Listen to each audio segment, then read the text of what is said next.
เนาะเมื่อนี้เรามีโอกาสได้มาเมืองเซโปนเราจะพาท่านผู้ชมไปเลาะเบิ่งตลาดเช้าเมืองเซโปนเนาะมีอาหารพื้นบ้านก็ปลาของนาหลายจังไดเนาะเอาไปเบิ่งกันโอเคเลยเนาะเรามาเบิ่งนำกันมีอย่างเนี้ยอาหารเจ้าขายตอนเช้าอยู่เมืองเซโปน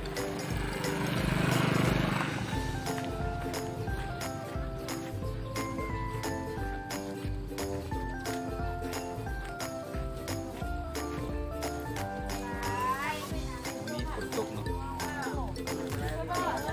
มีเขียดธรรมชาติ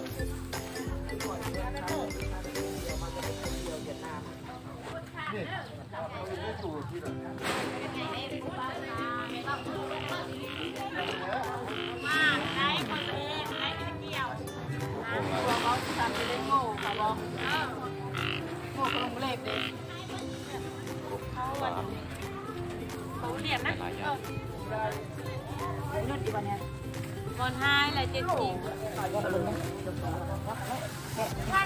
เป็นถ้อยๆเลยเป็น80 ลงเท่าไหร่นั้น เม็ดหัวแหน่แต่ที่ทราบ คนทราบพันจักรดู เป็นตัว3ตัวค่ะ คนกบอะไรอย่างรอบมันก่อนอย่างรอบไปเปิดก่อนในสลายมีกบออกหลายเลยคนตุ้ม เป็นก็ไล่เต็มกองนึงกองน้อยก็ไล่เต็มคุณภาพ มีหอยปูปลา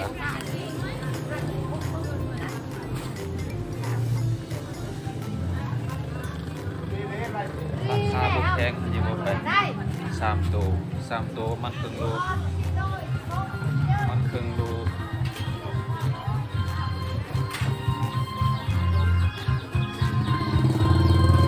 สลายมีกบมาซื้อ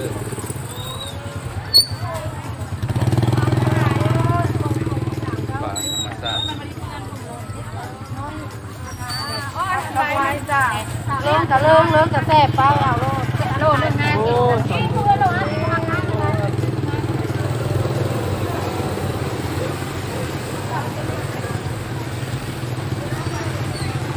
มีปลาออกมา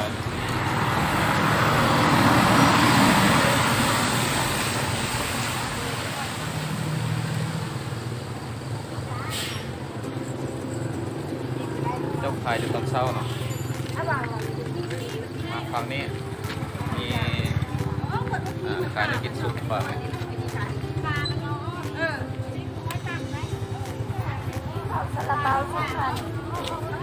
กบตอนเช้าตอนแรง ต้นเสาเด้อตลาดเช้าเด้อ ขายตอนเช้าตอนแรง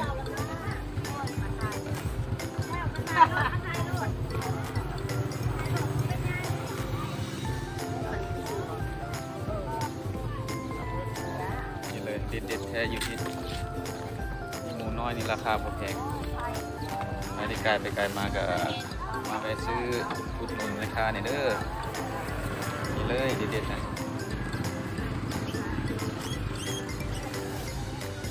ตัวหนึ่ง2-3 แสนเนาะคันมันเทียบราคาอยู่เวียงมีทุนจะแพงกว่าอันนี้มูลาดแท้ๆนั่นนี่เนาะมูลาดเมืองอินราคาก็มีคนงามอันนี้ไกลไปไกลมากอันนี้ก็มาอุดหนุนเด้อถ้าว่าเขาซื้อแล้วฝากรถขนส่งมาเวียงมันสิตายปะ ตายเอาไปตลอดอย่างนี้เขาตลอด ฝากรถขนส่งเลย เขาไม่ได้สร้างไม่ได้ใส่กล่อง ใส่กล่อง ใส่นี่พอมือ โอ้ครัวเรียบร้อยจังเมื่อ ล้างมือแล้วก็ผ้ามือแล้วก็บ่อยเลย ไม่ได้เนาะคันเอาเมื่อเป็นตัวมันสิตายได้เนาะ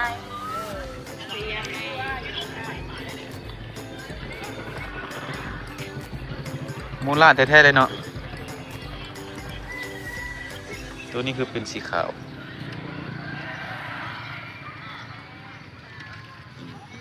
จะได้ซื้อครัวให้พร้อมป่ะ 3